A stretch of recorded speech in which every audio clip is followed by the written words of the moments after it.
object level data and analytics. What that means is job level data or object level executions, definitional data, trending, and details that you can get to, again, directly from the AAI web UI.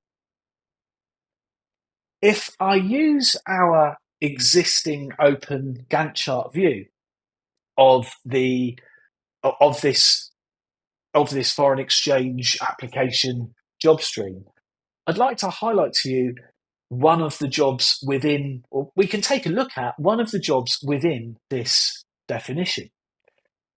If I pull up one of our average runs duration here, I would like to have a look at this particular job.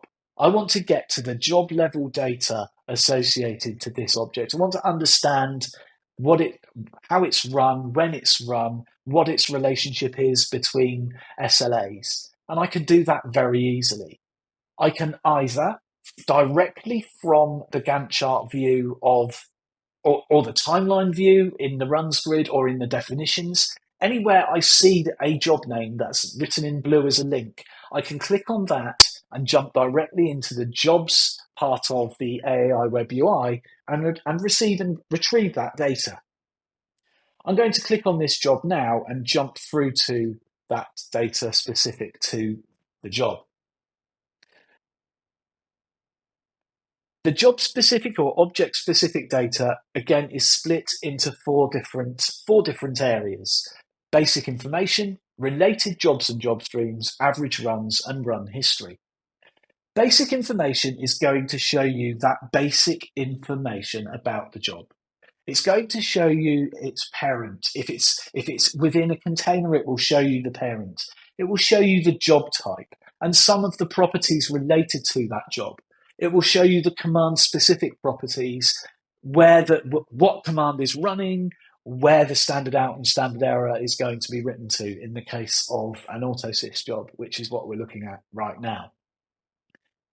I can jump directly to the parent of this job if I would like to, using the link again within the definitional or within this page of the web UI itself.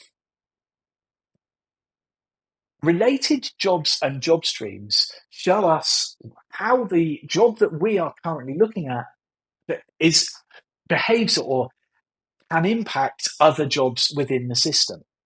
We don't have any predecessor jobs of this particular job, but we do have a successor job. And again, these can be linked directly, details retrieved directly from clicking on the job name within the UI.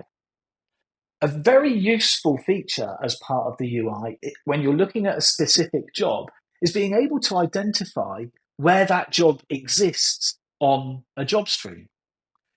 If, for example, this job had failed, I might wish to jump into the AAI web UI, open the job, visit the related job streams tab, and see where or which business areas, which job streams this job could actually impact. And then on top of that, what I would love to know is how often that job appears on the critical path for each of those job streams.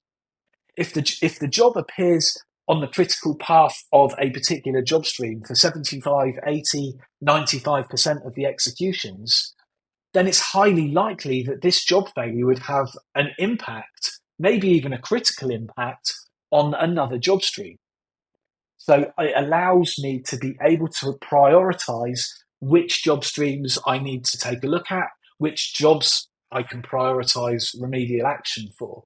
And again, a link directly to the job stream. If I wish to jump from this job to a job stream that this job could impact or may impact, I can do that using the links here. When we look at the average runs, then AAI is going to show me the average duration and the deviance on each of those executions. The job level data or the trending data will be drawn in just a second. But what we can see here is the deviance from the normal. So our average duration is 7 minutes, 42 seconds, with a deviance of plus or minus 18 seconds based on 618 runs since the middle of September. We can see our average delays and our last run details. What we're also tracking is a days of week. So we're now providing predicted days of week durations. Each of these durations are the predicted time that this job will run on a given day of the week. When we receive our average run duration trending, we can see each of the yellow vertical bars here represents an execution of the job. We can see that we can summarize or hypothesize that this job runs Monday to Friday. We have 5 groupings of vertical executions followed by a gap. So we can tell that this job is running five days, skipping 2. So it's likely this is running Monday to Friday. We have our trending lines that run through our job executions.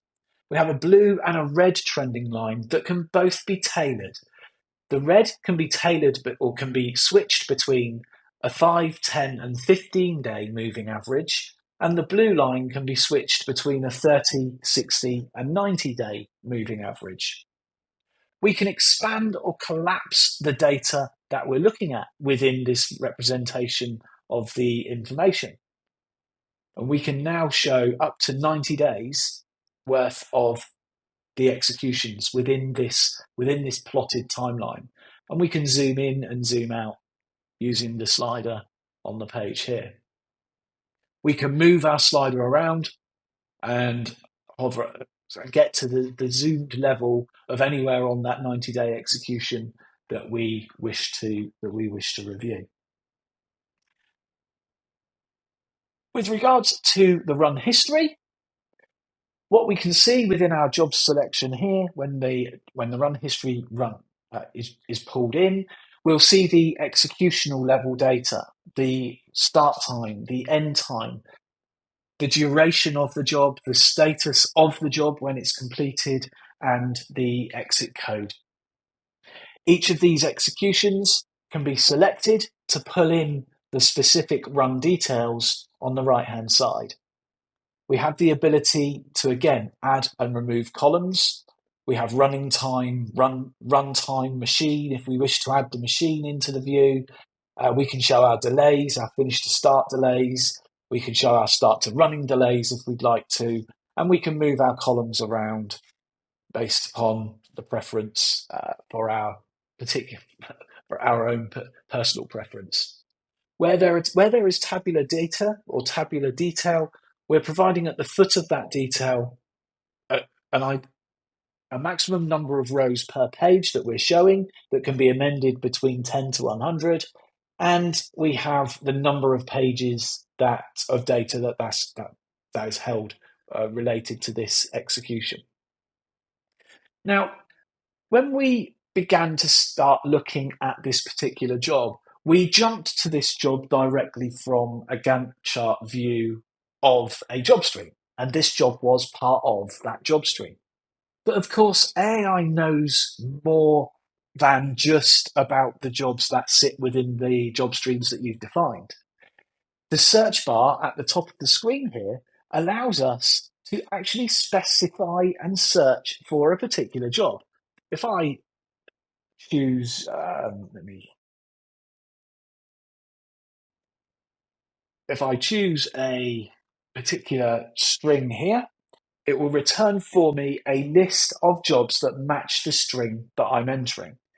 Now, I could have tens of or hundreds of thousands of jobs. So the search bar when you type in initially is going to find you the first, I think it's the first dozen or so jobs within that view. If you want a view that expands and captures all of those views, you can select the button at the bottom, and the filter is now applied automatically, and I now have a view of all of the jobs that match this particular string. And again, I can build further filters onto this view here and specify on job type. I can actually remove box jobs or containers, as this is an autosys job. I can actually filter on parentages. I can filter on the scheduler. Maybe I have the same job name in multiple schedulers. I can filter on status. Again, columns can be added, removed, and this data can be exported. And now I have my list of jobs. One of the most common that we would see is equals a status of failure. If I apply the status of failure, I now have the list of failed jobs matching the string that I've provided, and I can access those directly through the links in the tabular data.